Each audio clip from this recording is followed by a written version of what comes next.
In order to help you get started with this course, following the introductory video that I created, I also wanted to talk about a little bit about an introduction to marketing and why you should study marketing, why it's important for everybody to maybe have a marketing course, even though it's not required that every student have a marketing course on a college campus. It is required of all business students that you have a marketing course. And so I'm going to make an argument that maybe we should expand the requirement and require marketing for more than just business majors. And I thought that this brief introduction would help with that and would help direct your focus of study for the next 8 weeks.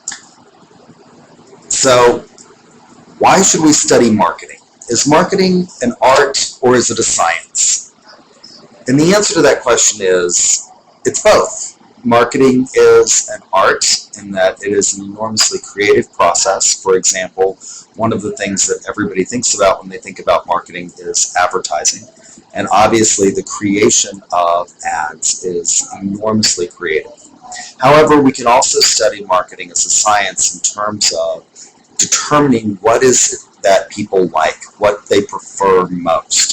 And so we can go about that in a very scientific manner. And so marketing is both an art and a science, and that makes it one of the really interesting social disciplines to study on a college campus.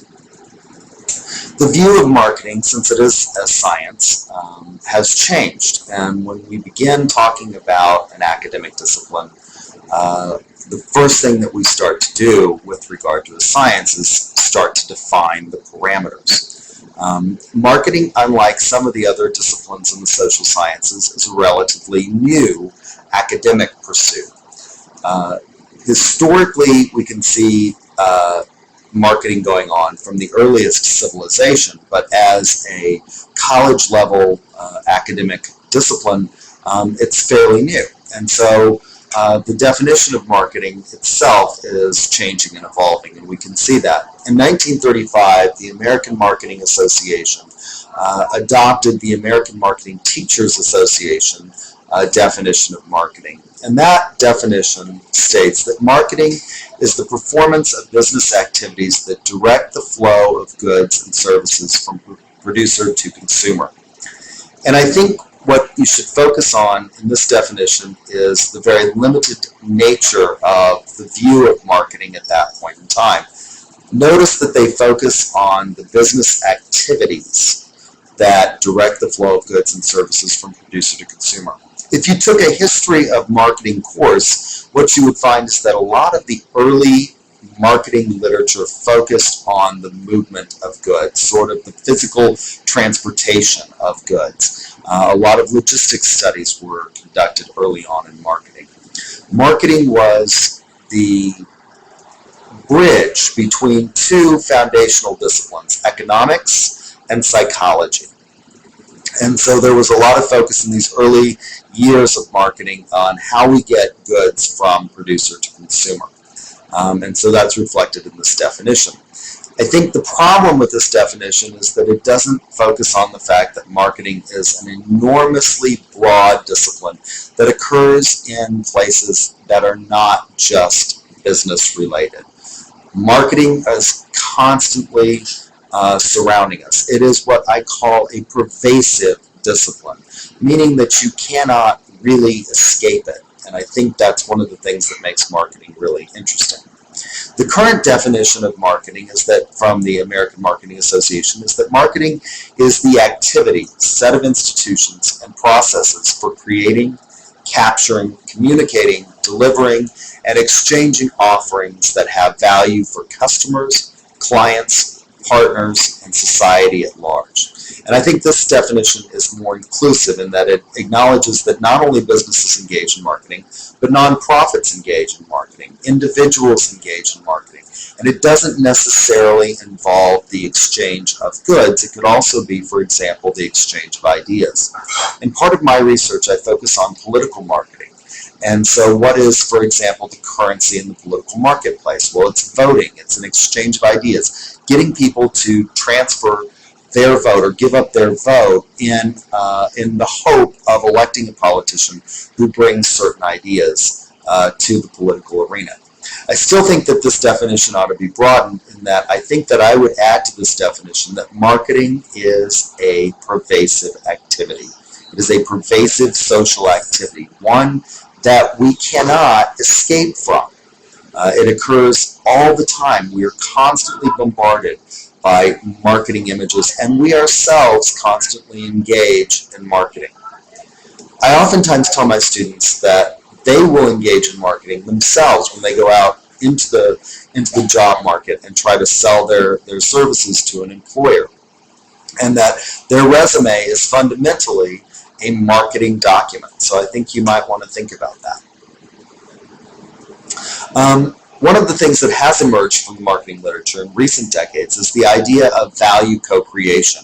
And this is a method that allows customers to act as collaborators in the product or service development. And I think about value co-creation when I teach this course, in that I view myself as being the service provider and you as being the consumer of the knowledge that I'm providing. In such, I try to engage in value co-creation by finding out what it is that makes you interested in your college education and how I can help you improve that experience. So I will engage through the course of this 8 weeks in a value co-creation process by monitoring the Blackboard, looking at your posts, and understanding what it is that you find interesting about marketing.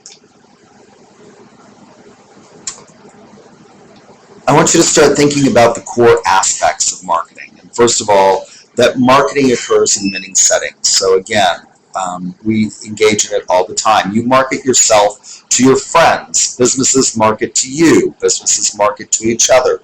Governments market to their citizens. So it occurs in many settings. As such, marketing helps create value. And through this process of value co-creation, you will experience marketing during the course of this 8 weeks. It's about satisfying needs, and it involves an aspect of exchange.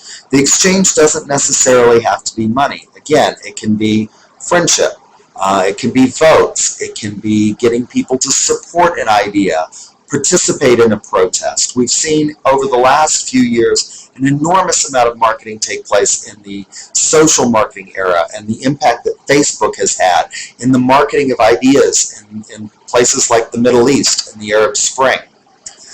We have historically thought of marketing as involving 4 Ps: product, price, place, and promotion.